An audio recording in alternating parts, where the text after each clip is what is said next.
The job market for data analysts is highly competitive. Therefore, the interview process can be challenging. During an interview, an interviewer will assess your technical skills, problem solving abilities, and your experience with data analysis. The interviewer may ask questions about specific projects that you have worked on, how you handle missing or incomplete data, your experience with statistical methods, and how you have used data to inform decision making in the past. To excel in the interview, it is essential to be prepared with answers to common data analyst interview questions.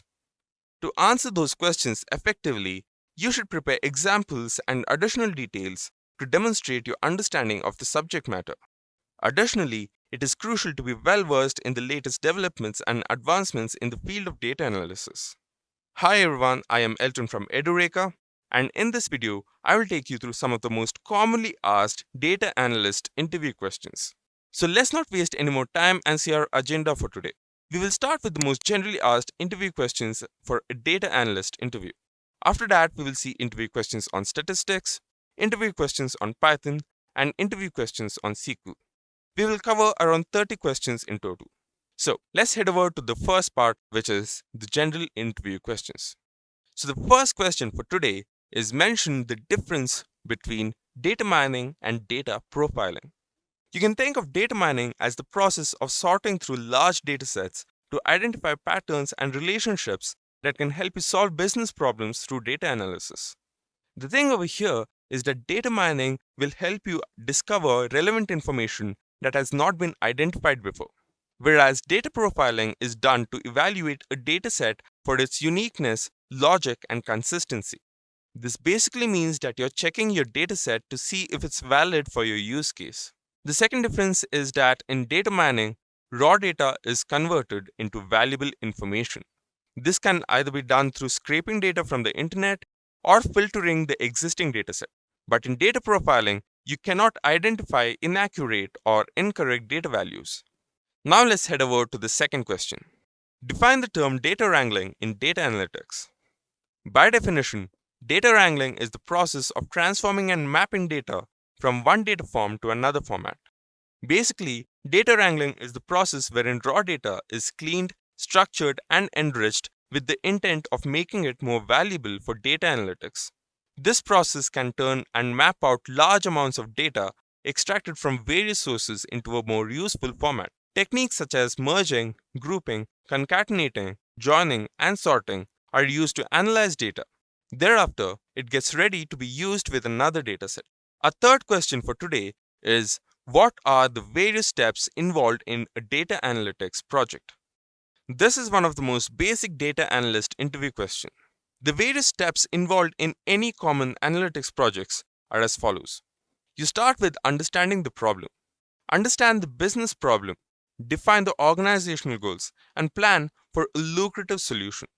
After that, you will start collecting data. You'll gather the right data from various sources and other information based on your priorities. The third step is cleaning data. Over here, you'll clean the data to remove unwanted, redundant, and missing values and make it ready for analytics. After the cleaning process is done, you'll start exploring and analyzing the data.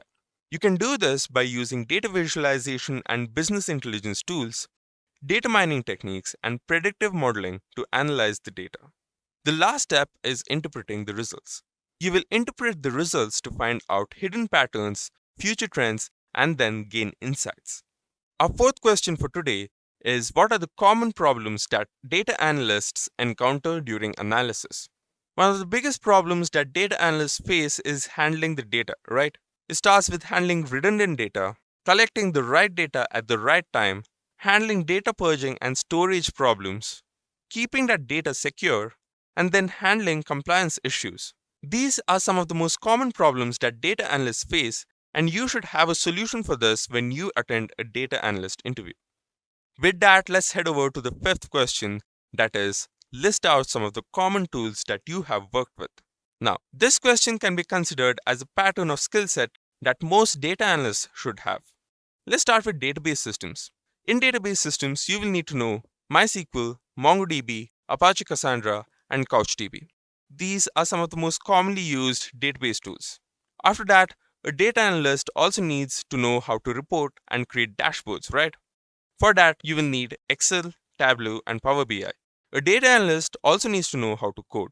For that, most data analysts use Python, R, and SPSS. These are the most commonly used programming languages, and you will need to have a thorough understanding of them. Finally, we have presentations and reports. For this, you can use PowerPoint and Keynote. During the interview, you can also give some examples and use cases of how you've used these tools before. This can help the interviewer understand your knowledge about these tools. The next question is, what is the significance of exploratory data analysis, abbreviated as EDA? The first thing over here is that exploratory data analysis can help you get a better understanding of your data. You can use different tools and techniques to understand how your data works internally. The second point is that you can have more confidence in your decisions. Exploratory data analysis is based on statistics, and the decisions you make will be based on that. So if your research is correct, then you have more probability of your decision being right. EDA can also help you refine feature selection during modeling. You can avoid overfitting or underfitting your model, and this analysis can help you choose the right model for your use case. EDA can also help you discover hidden trends in your data. This can help you find unique information that can help you make better decisions. And with that, we have the next question, which is explain descriptive, predictive, and prescriptive analytics. The main point about descriptive analytics is that it provides insights into the past to understand what has happened. You should understand that descriptive analytics is used to understand data and draw conclusions from it. You use techniques such as hypothesis testing to find out whether certain assumptions are true. Now, predictive analytics is used to understand the future to answer the questions on what could happen. It uses available data to predict the future based on patterns. Prescriptive analytics, on the other hand, suggests various courses of action that answers what you should do. You can think of this as a doctor's prescription. If you have a problem, then prescriptive analytics can give you a solution to it. Now, all three of these are used in different use cases. So the second difference can be about the techniques that you use in these use cases. Descriptive analytics uses data aggregation and data mining techniques, whereas predictive analytics uses statistical models and forecasting techniques. Whereas prescriptive analytics uses simulation algorithms and optimization techniques to advise possible outcomes. Now, the next question is, what are the different types of sampling techniques used by data analysts? To understand this, let's first understand what sampling is. Sampling is a statistical method to understand a subset of data from an entire dataset to estimate the characteristics of the whole population. What this essentially means is that in sampling, you take a part of the entire dataset and you try to analyze that. And based on the results of that particular sample, you will derive conclusions for the entire dataset. Now, for the different types of sampling techniques, we have simple random sampling, systematic sampling, cluster sampling, stratified sampling, and judgmental sampling. Now we have the question, describe univariate, bivariate, and multivariate analysis. Univariate analysis is the simplest and easiest form of data analysis where the data being analyzed contains only one variable. That is why it's called uni, right? So with that, we can see what bivariate is. Bivariate analysis basically means you're comparing two variables. This can be explained using correlation coefficients, linear regression, logistic regression, scatter plots, and box plots. Now we have multivariate analysis. This kind of analysis involves the analysis of three or more variables to understand the relationship of each variable with other variables. Our 10th question and the last question for this section is, what are the best methods for data cleaning? So, the first thing is to create a data cleaning plan by understanding where the common errors are taking place. And after that, you will keep all the communications open. You should also remember that before you start working with data, you should identify and remove all the duplicates. This will lead to an easy and effective data analysis process. You should also focus on the accuracy of data. You can set cross-field validation, maintain value types of data, and implement mandatory constraints. You can also normalize the data at the entry point so that it is less chaotic. You need to ensure that all information is standardized. This will lead to fewer errors on entry. With that, we are done with the general interview questions that you face in data analyst interviews, and next we can see the interview questions on statistics. The first question over here is how you handle missing values in a dataset. Now, if you've handled data before, then you know that missing values is one of the most commonly found problems in a dataset. To handle this, the first method is list-wise deletion, where an entire record is excluded from analysis if any single value is missing. The second method is average imputation, also called as mean imputation, where you fill in the missing values with the average of that particular value. The third method is regression substitution, followed by the fourth method, which is multiple imputations. Now, the second question that we have in this section is explain the term normal distribution. Normal distribution is one of the most basic concepts in graph theory, and it refers to a continuous probability distribution that is symmetric about the mean. Some of the important points over here is that you should remember that the mean, median, and mode of a normal distribution is equal, and all three of them are located in the center of the distribution. Now let's head over to the next question, which is what is time series analysis? By definition, time series analysis is a statistical procedure that deals with ordered sequence of values of a variable at equally spaced time intervals.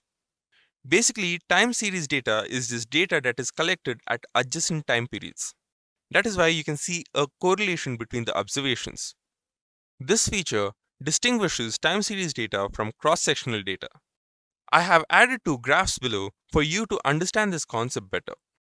The next question is explain the difference between overfitting and underfitting. Now, this question is one of the most basic questions that you can find on building models. You say that your model is overfitting when it trains well on the training dataset, but the performance drops drastically in the testing dataset. This happens when your model learns random fluctuations and noise from your training dataset.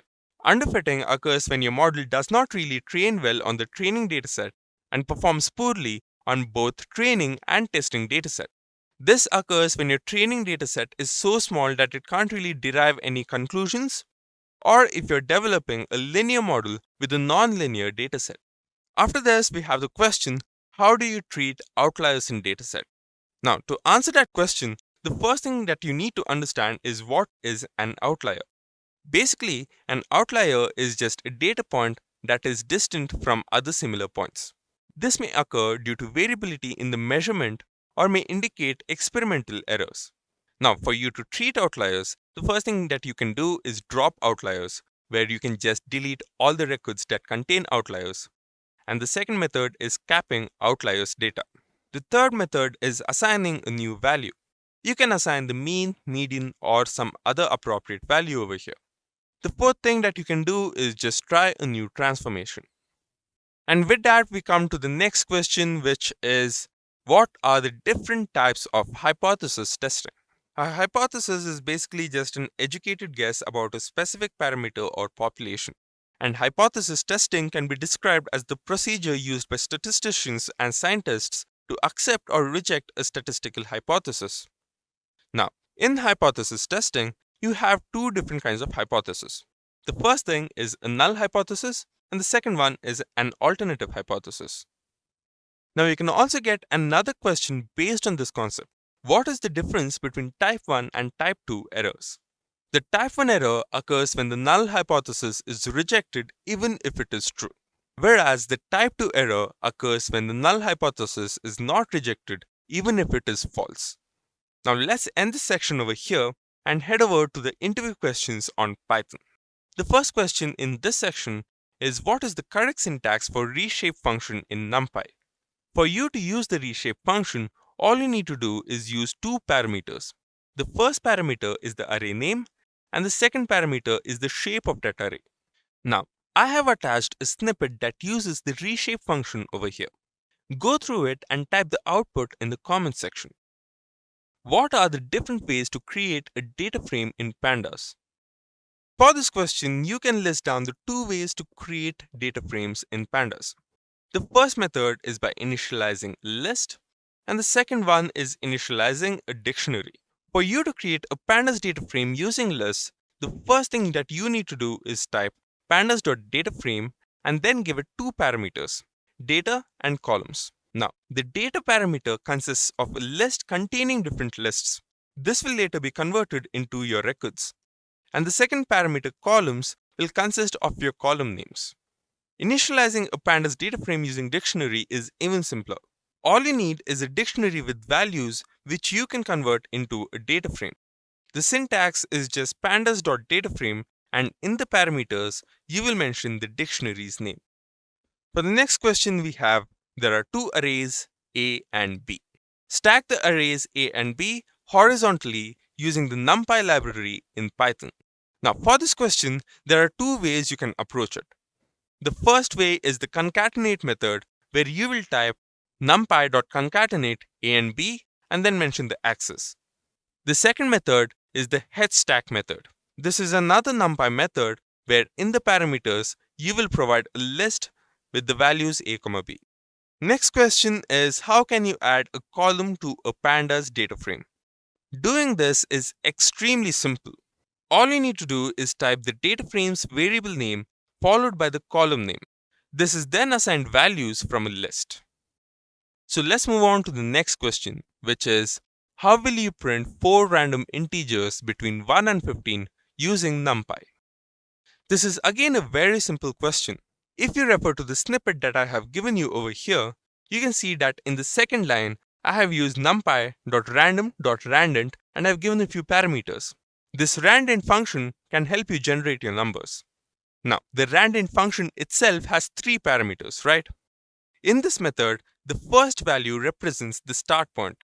You won't find any numbers being generated before this point. The second value is the end point. You won't find any values being generated after this number. The third value that I mentioned over here is the number of integers that we want from this method. Now let's move on to the next question. Suppose there is an array that has values 0, 1, 2, 3, 4, 5, 6, 7, 8, 9. How will you display the following values from the array? 1, 3, 5, 7, 9. Now if we observe the values that need to be extracted, we can see that all of those numbers are just odd numbers, right? So this question again refers to some of the basics of programming. All you need to do is create a list with the values given at the start of the question and then check for the odd numbers. You can do this by using the modulus operator. Now the next question is, suppose there is an array with the following values. Extract the value 8 using 2D indexing.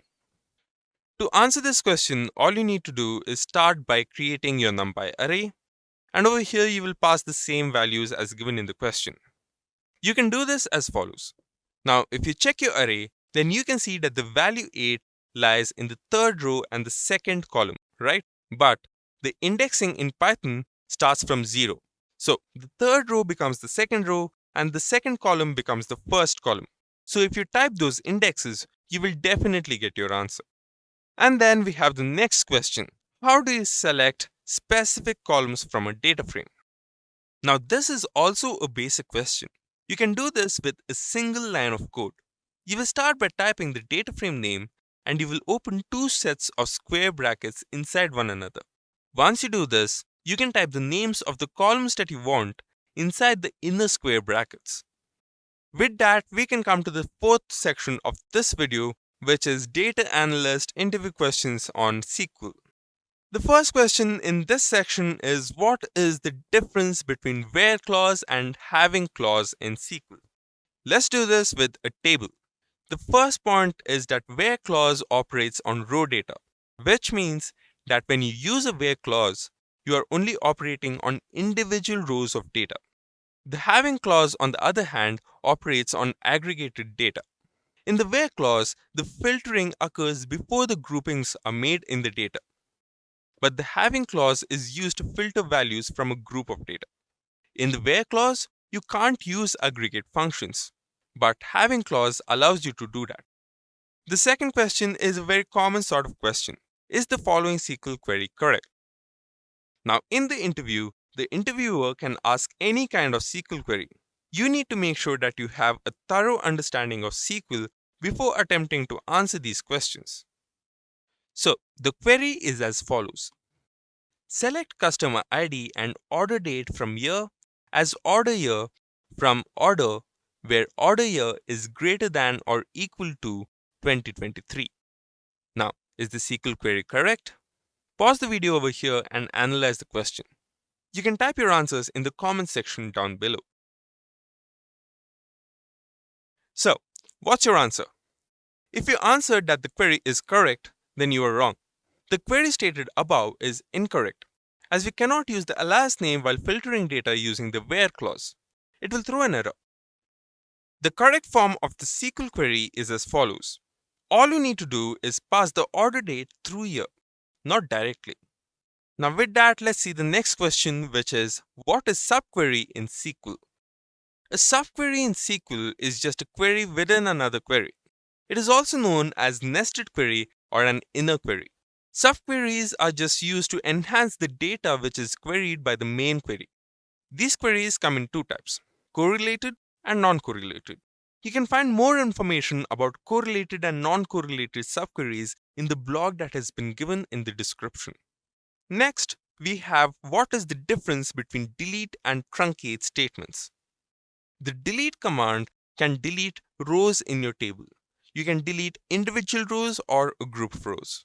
Whereas the truncate statement is used to delete all the rows from the table. You can roll back to your data after using a delete statement. You can think of rollback as a save point in SQL. With rollback, you can navigate to a previous version of your data. This feature is not available with the truncate statements. The third difference is the category of commands that these two commands belong to.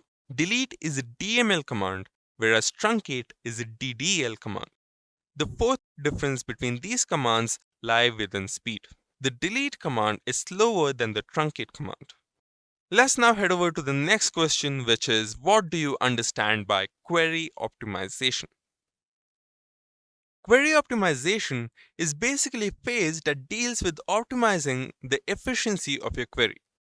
With query optimization, your outputs are generated faster, a large number of queries can be executed in less time, and query optimization reduces the time and space complexity of your queries. And with that, we have reached the end of this session. This video is an introductory video that gives you a basic overview of the interview questions. I highly recommend that you also watch our in-depth videos that talk about each of these sections separately. The links to those videos are provided below. I really do hope to see you there. And until then, happy learning.